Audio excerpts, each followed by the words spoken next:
caiu em transgressão. Mas ela será salvo tendo filhos que permanecerem em fé, amor e santificação com bons.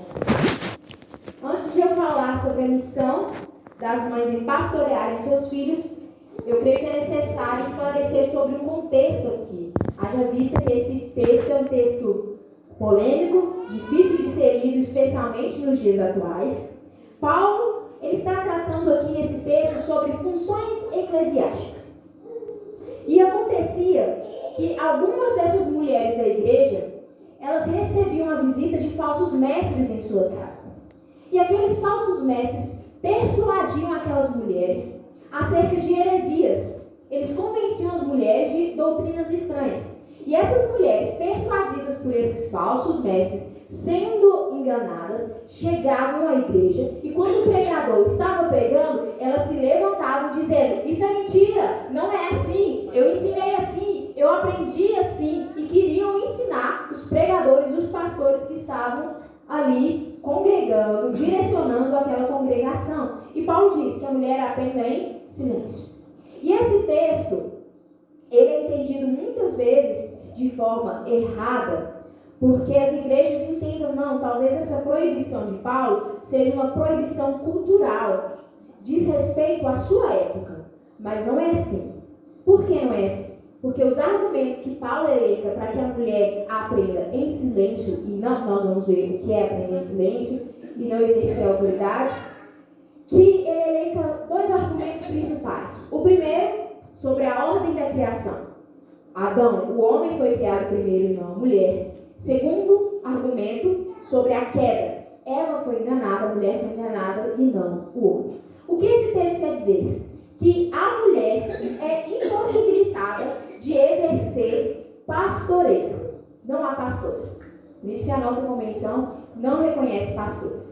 E a mulher que deseja vir e ensinar, ela tem que estar sob a autoridade do seu pastor. Todos que chegam aqui estão sob uma autoridade, que é a autoridade do pastor que o Senhor constituiu. Por isso, quando eu chego aqui e venho pregar a vocês, eu não posso pregar de modo que divirja da visão do meu bem, do meu esposo. Que, aliás, eu estou sob duas autoridades, né? Sobre a autoridade do meu pastor e a autoridade do meu marido. Há inúmeras vezes em que discordamos. Ele fez teologia, eu fiz teologia, e não foram poucas as vezes que nós então ficamos horas e horas debatendo sobre um texto, um verdadeiro debate teológico. Aliás, horas não, dias, meses, discutindo um texto, um tema teológico, mas eu de forma nenhuma tenho o direito de chegar aqui, dada-me a oportunidade, de ensinar para a igreja uma visão que seja minha, que vá contrária à visão que ele tem, à interpretação que ele tem. Não me cabe, eu não tenho esse direito, porque eu estou sob a autoridade do pastor, assim como todos que vêm aqui ensinar. A igreja está sob uma autoridade que é constituída pelo pastor. Então a mulher não tem direito e a impossibilidade de exercer ensino autoritativo, ou seja, não há pastoras, certo? A mulher pode ensinar desde que esteja sob submissão ao pastor, a visão da igreja. E Paulo diz assim: mas contudo, né, entretanto, todavia, a mulher será salva dando luz a filho. O que Paulo quer dizer aqui? Que a salvação espiritual da mulher depende de dar à luz, depende de gerar-se?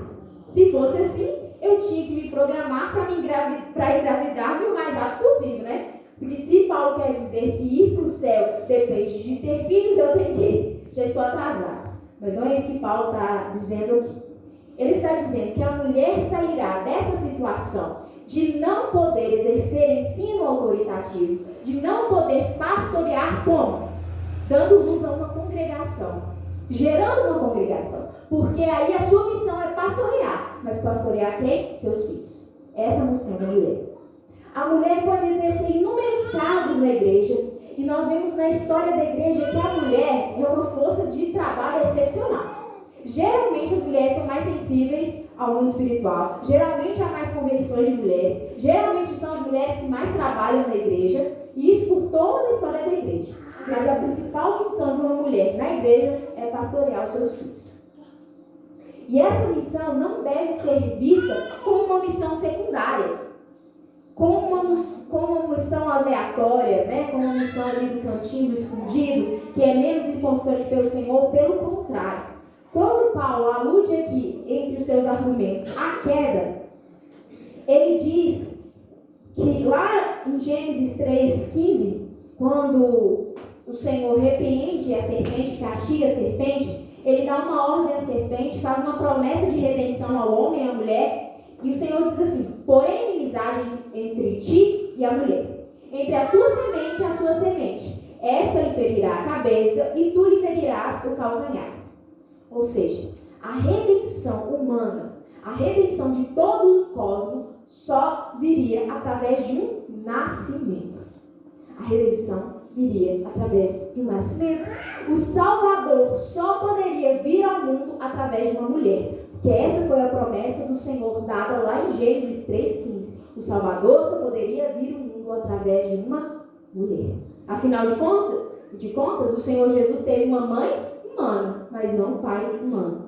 E isso é para que as irmãs entendam a dignidade da missão de ser mãe, a glória que é ser mãe, o privilégio e a responsabilidade que é ser mãe, porque ser mãe faz parte do plano de redenção do Senhor.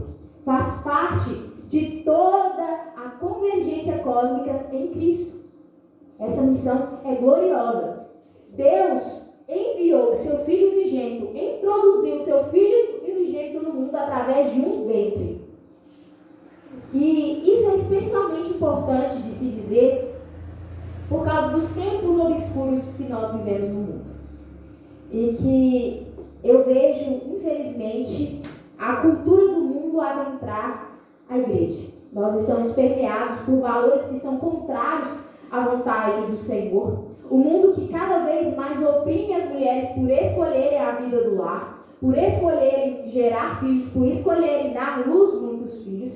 Essa mulher é vista como uma mulher retrógrada. Afinal, você vive no século 21, você vai ser submissa ao seu marido, você não vai sair de casa e trabalhar, você não é uma mulher independente. Que isso? Você não vai parar de ter filho, não? Quantos filhos você pretende ter?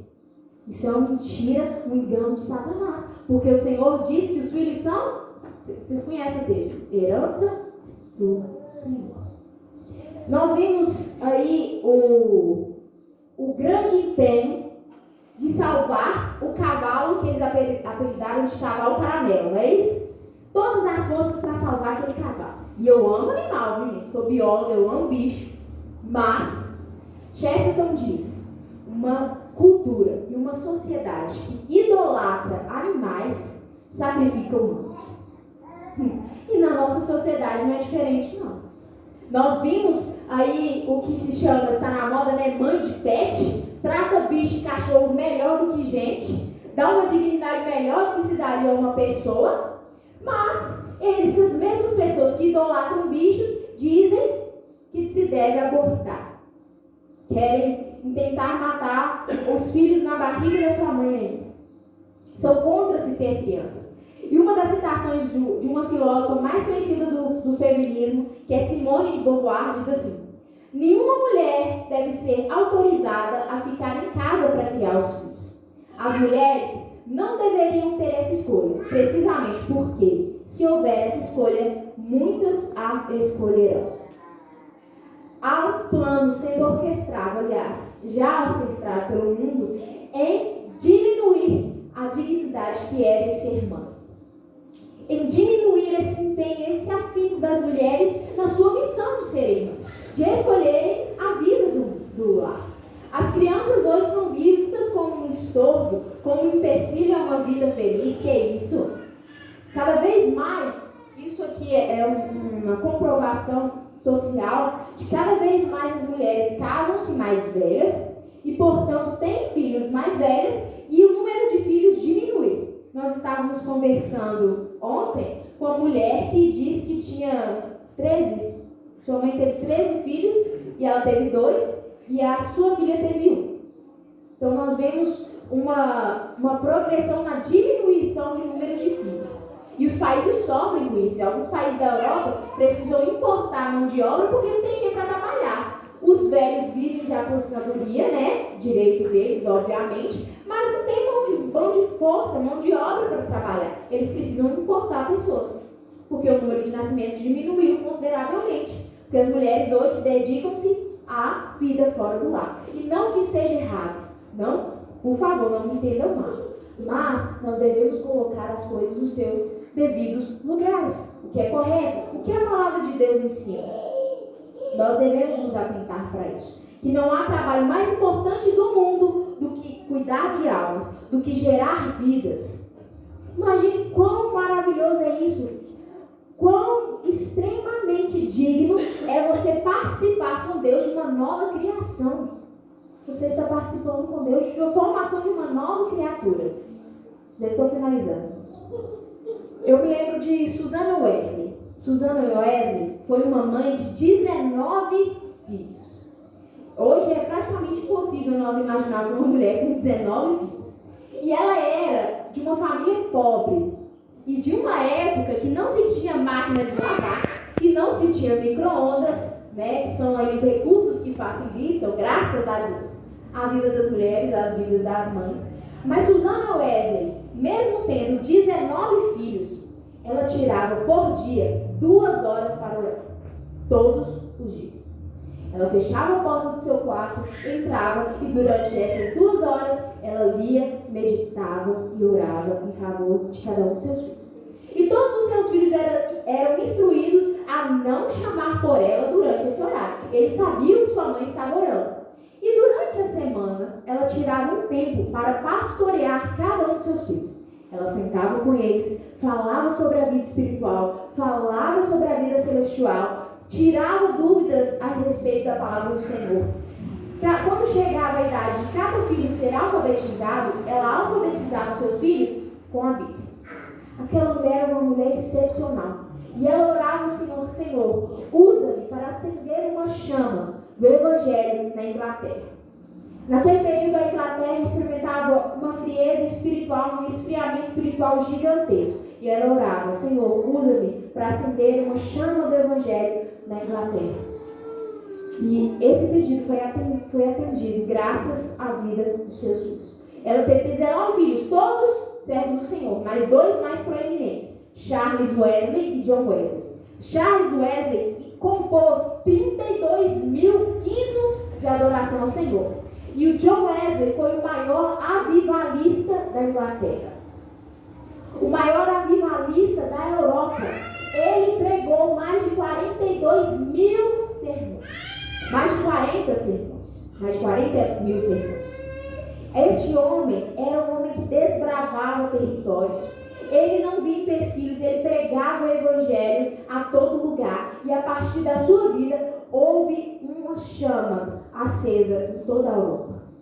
A Europa começou a experimentar um avivamento, um fervor espiritual que até então não se tinha visto. E Wesley escreveu no fim da sua vida: eu aprendi mais do Evangelho com a minha mãe do que todos os teólogos da Inglaterra. Deus reacendeu o Evangelho na Inglaterra, na Europa, pelo clamor de mamãe. Pela missão de Susana em ser mãe. Porque há uma frase que diz assim: não há nada mais extraordinário do que um homem comum, uma mulher comum e seus filhos comuns. A vida no lar, a rotina diária é extraordinária. A graça abundante em missão de ser mãe. Diz Abraham Lincoln, que as mãos que embalam o berço são as que governam o mundo. As mãos que embalam o berço governam o mundo. Talvez imaginando que o maior poder de influência vem justamente das mães. Não há nada mais que impacta a vida de uma pessoa do que o exemplo de sua mãe. E as mães precisam se atentar a isso, porque se você não prioriza Cristo, seu filho não vai priorizar. Se você não ora, seu filho não vai orar. Você precisa lembrar-se disso, que filhos aprendem com exemplos. As palavras são sempre em segundo lugar, ficam sempre em segundo plano. Eles olham para você mais do que te ouvem. Você precisa se lembrar disso. Eu, por volta dos meus 5 anos, eu sempre soube, nunca foi uma insegurança para mim o amor da minha mãe. Eu sempre me senti muito amada, muito desejada pela minha mãe. Eu já contei a minha história aqui de que minha mãe ficou 6 anos orando para que eu nascesse. Ela não podia ter filhos, meu nome é Vitória por causa disso. Mas ainda assim, um dia, na minha casa, eu perguntei à minha mãe: mãe, você me ama mais ou ama mais Jesus? Aí a minha mãe me pegou pelo braço assim, abaixou, olhou no fundo dos meus olhos e disse assim: Vitória, eu te amo muito, mas eu amo mais Jesus. Aquilo não me trouxe angústia nenhuma, insegurança nenhuma. Aquela memória é tão vívida na minha mente que eu me lembro de ter pensado assim: nossa, a minha mãe me ama tanto, tanto, e ela ama mais Jesus. Nossa, Jesus deve ser incrível. Eu quero amar ele também assim. Eu quero ter Jesus assim como mamãe tem, porque ela me ama tanto e ama mais Jesus ainda. Eu quero Jesus. Ele é incrível demais. Então, mães, aprendam que vocês serão imitadas. Então, amem vocês primeiro a Cristo. Aprendam a ter uma vida de comunhão com o Senhor, porque eu tenho certeza que você deseja isso para o seu filho. Mas ele só vai orar se você ora. Só vai ler a Bíblia se você ler. Só vai honrar as autoridades que você honra. Enfim, seu filho vai te imitar. Há um ditado que diz assim: nós criamos filhos para o mundo. Vocês não estão criando filhos para o mundo. Vocês estão criando filhos para o Senhor. É verdade que vocês estão provendo a eles ferramentas e recursos para lidarem com o mundo de forma que glorifiquem a Deus. É isso que vocês estão fazendo. Mas lembre-se, é melhor que eles frustrem o mundo, frustrem cada uma das expectativas do mundo, mas tenham Cristo em seu coração. É melhor que eles sejam como mendigos, como Lázaro, mendigavam à porta do homem rico, mas era conhecido pelo Senhor, e a sua morada foi o lar celestial, do que ser como um homem rico, destinado ao inferno. Lembre-se disso a hora de priorizar o seu ensinamento dentro de casa. É melhor que eles frustrem o mundo. É melhor que eles não tenham o emprego do ano, o carro do ano, o casamento do ano, mas tenham Jesus, do que serem notórios na sociedade, do que ganharem sucesso, do que ganharem fama, dinheiro, ter uma vida luxuosa e perder Jesus. Há um pregador que diz assim, Josemar Bessa: que tragédia gigantesca seria ter o casamento certo, o carro certo, o emprego certo, mas o Cristo errado. É melhor. É melhor que os filhos ganhem Jesus. Porque afinal Jesus mesmo disse: o que adianta ganhar o mundo inteiro e perder a sua alma? Que tragédia, que tragédia. Ter todas as coisas que o mundo tem a oferecer, ser notório no mundo, mas perder Cristo. Perder a eternidade. Vocês tenham isso em mente quando forem ensinar os seus filhos. Quando a labuta estiver grande demais, pesada demais, quando tem muita louça para lavar, quando tem casa para arrumar, quando tem menino chorando atrás de mim, o que eu faço agora? Eu vou arrumar a casa, porque essa casa é imunda. Mas você não orou com seu filho ainda, você não orou pelo seu filho ainda, você não ensinou o Evangelho. Priorize Cristo. Dê lugar a Jesus. Porque no final das contas é isso que vai contar. E mano, quando você se sentir sozinho, eu imagino, né? Eu não sou mãe ainda, desejo muito ser. Eu vejo a minha mãe, a tarefa de ser mãe parece às vezes ser muito solitária, né? Um trabalho árduo, que às vezes você pede socorro, não sabe nem como às vezes pedir, mas é cansativo. Eu imagino que deve ser mesmo. Mas lembre-se que antes dessa causa ser sua, ela é uma causa do Senhor. Que quem te deu essa missão de ser mãe foi o próprio Senhor. Que antes dos seus filhos serem seus filhos, eles pertencem a Deus.